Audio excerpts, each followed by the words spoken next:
There's been a lot of talk in recent years about allyship, but what does it really mean to be an ally? Well, let's get some insight from famed abolitionist Frederick Douglass.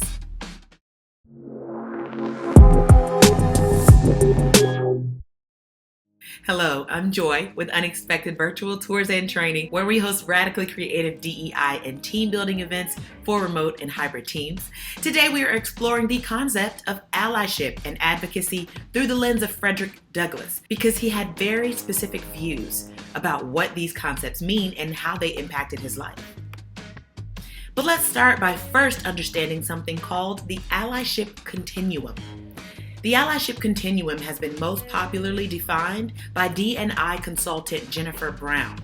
In short, Brown and other experts define allyship not as a destination, but rather a journey. People can move around on a scale or continuum of allyship. The allyship continuum looks like this. First, individuals may be off the continuum altogether, and we could call these people resistant or aggressive. This is someone who is opposed to working with the marginalized group.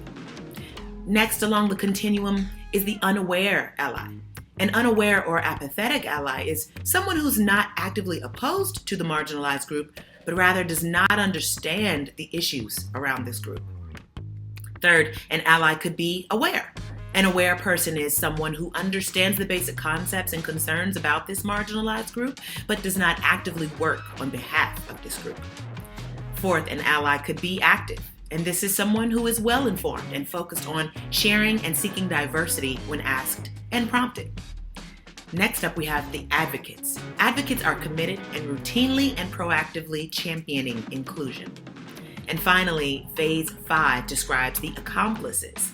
The accomplice stage is someone who's actively tackling institutional, systemic, and structural challenges of inequality and inequity. Their work can create change that will last for generations. The accomplice level often requires power and position. An example of an accomplice might be a famous politician or activist.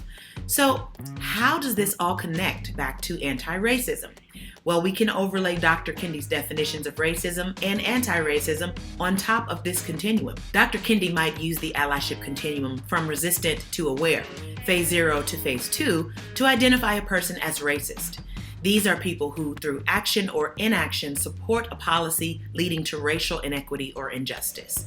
Looking at the allyship continuum, he would most likely define those in the category from active to accomplices, phase 3 to phase 5, as anti-racist.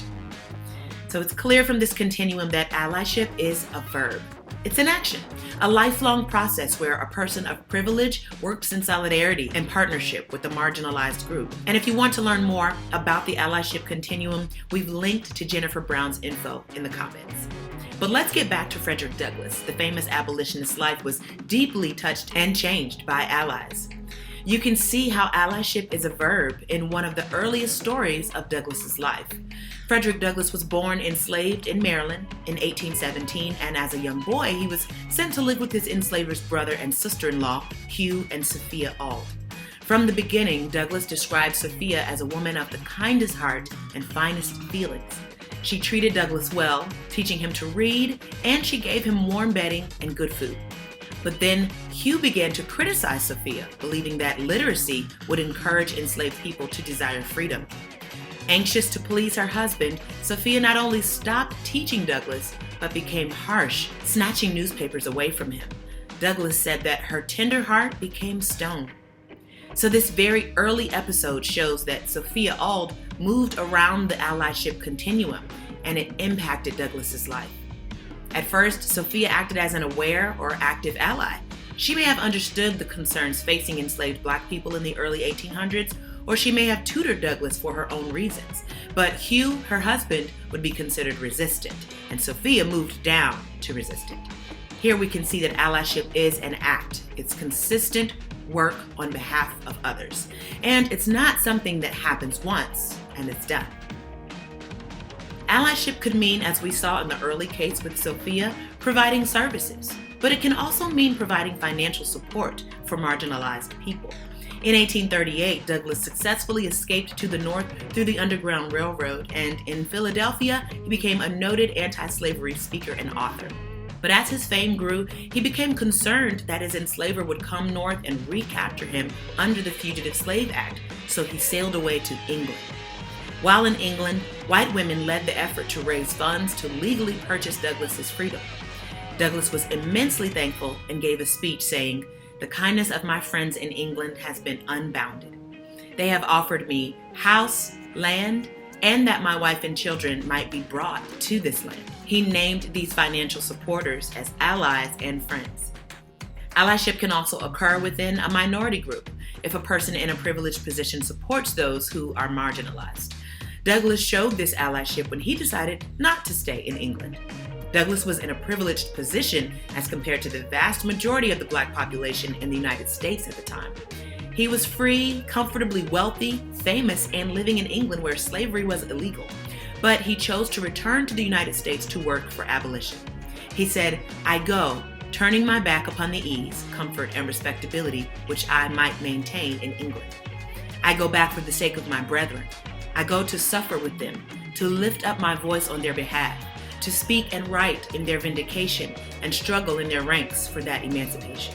So allyship occurs when people in relatively privileged positions utilize their privilege to support those who are more marginalized, or marginalized in different ways, even when they are within the same minority group. We think of allyship more commonly, though, in terms of support between or across groups, as when Douglass advocated for women's rights. After returning to the United States from England, Douglass moved to Rochester, New York, where he began publishing a weekly abolitionist newspaper. In 1848, he was the only Black person invited to attend the first women's rights convention in Seneca Falls, New York. There, he gave an eloquent speech in which he supported Elizabeth Cady Stanton's resolution supporting women's suffrage. He argued that the denial of their right to participate in government was the maiming and repudiation of one half of the moral and intellectual power of the government of the world. His forceful speech led to the passage of the resolution, and he continued to be a fervent advocate for women's suffrage all the way until his death. Last but not least, it's important to remember that allyship is a continuum even within each category of activism and advocacy.